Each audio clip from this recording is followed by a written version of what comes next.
42% of workers are saying no thank you to moving up the ladder. The reasons are pretty eye-opening. Firstly, it's about work-life balance. People don't really want to sacrifice family time and personal well-being for a fancy title and a bit more cash. Also, I think a lot of them have seen too many burnt-out bosses and where they cancel holidays and miss their kids' school plays and all that kind of thing. Money often doesn't match the headache.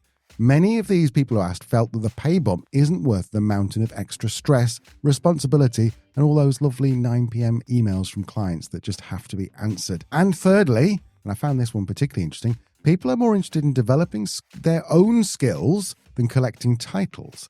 So they'd rather become better at what they actually enjoy doing rather than managing others doing it. This is so interesting because I think this is a generational thing. This generation seems to value expertise over authority, whereas probably Gen X, maybe millennials, certainly boomers, they were the opposite. They wanted the title. They were like, I'm going to be the boss. Really interesting.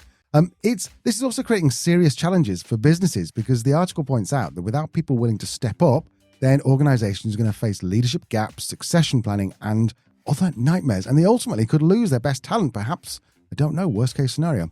Some forward-thinking businesses are adapting by creating expert tracks where people can grow without managing others. Not sure how that solves the problem, but that would be where you'd go in and you'd say, right, I'm a JavaScript developer, and so you're just going to work to become an even better JavaScript developer rather than your next natural step being a manager.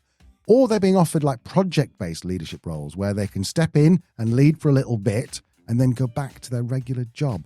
I love this quote from a lady called Sarah Avaram, who's quoted in the article. Check the article out. She's an employee engagement consultant. She said, success isn't about moving up at any cost. It's about building a career that fits your life, not the other way around. I thought that was really, really interesting. So, Leanne, is this a passing trend because of the changes since the pandemic or the Gen X or Gen Z or pesky, not Gen X, Gen Z or pesky Gen A? Or are we actually seeing a fundamental shift in how people view careers? Should we all be worried about this? I think we should be a little bit worried about this, yeah, as a business owner. But I think this is a really perfect example of that full circle moment of businesses taking an approach that doesn't favour their people responding appropriately, and that response now affecting businesses that they're starting to think about it. So if you go through some of the points there you made, Al, in terms of the added stress, that's what we learned from Dr. Elaine's hot take last week, a couple of weeks ago.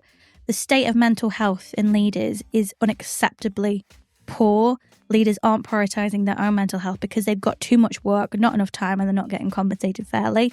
People are seeing that role model. And with the views that people now have after the pandemic, with burnout rates going higher, that means that more and more people have been burnt out and recognise it and don't want to go back to it. I think then there's people don't want to sacrifice their health for a title if it's not much more money. I think the second thing that sprung to mind when you were saying that is what you were saying about people prioritising skill development. We know that 82% of managers are accidental managers. They've never been trained to be a manager. They get promoted because they're good at the job that they were in previously. Organisations have for too long got away without training their managers. So now it's kind of saying... What do you mean by out-training? Sorry. Not training, sorry. Oh, not training. By okay. not training their managers. Okay, yeah. So it's one of those things where it's like, well, if I'm not going to get much more money, I'm going to get a lot more stress, and you're not actually going to train me on how to do this job. Again, it's not very, very interesting. And the final thing that you said that I thought was worth picking up on is how younger generations, millennials, Gen Z, are favouring expertise. Yes, but don't forget that millennials are famously the most overqualified and underpaid generation in history. And perhaps the reason millennials were so underpaid was because either they didn't want to step into management roles or they weren't the management roles available because of the point they were at their career.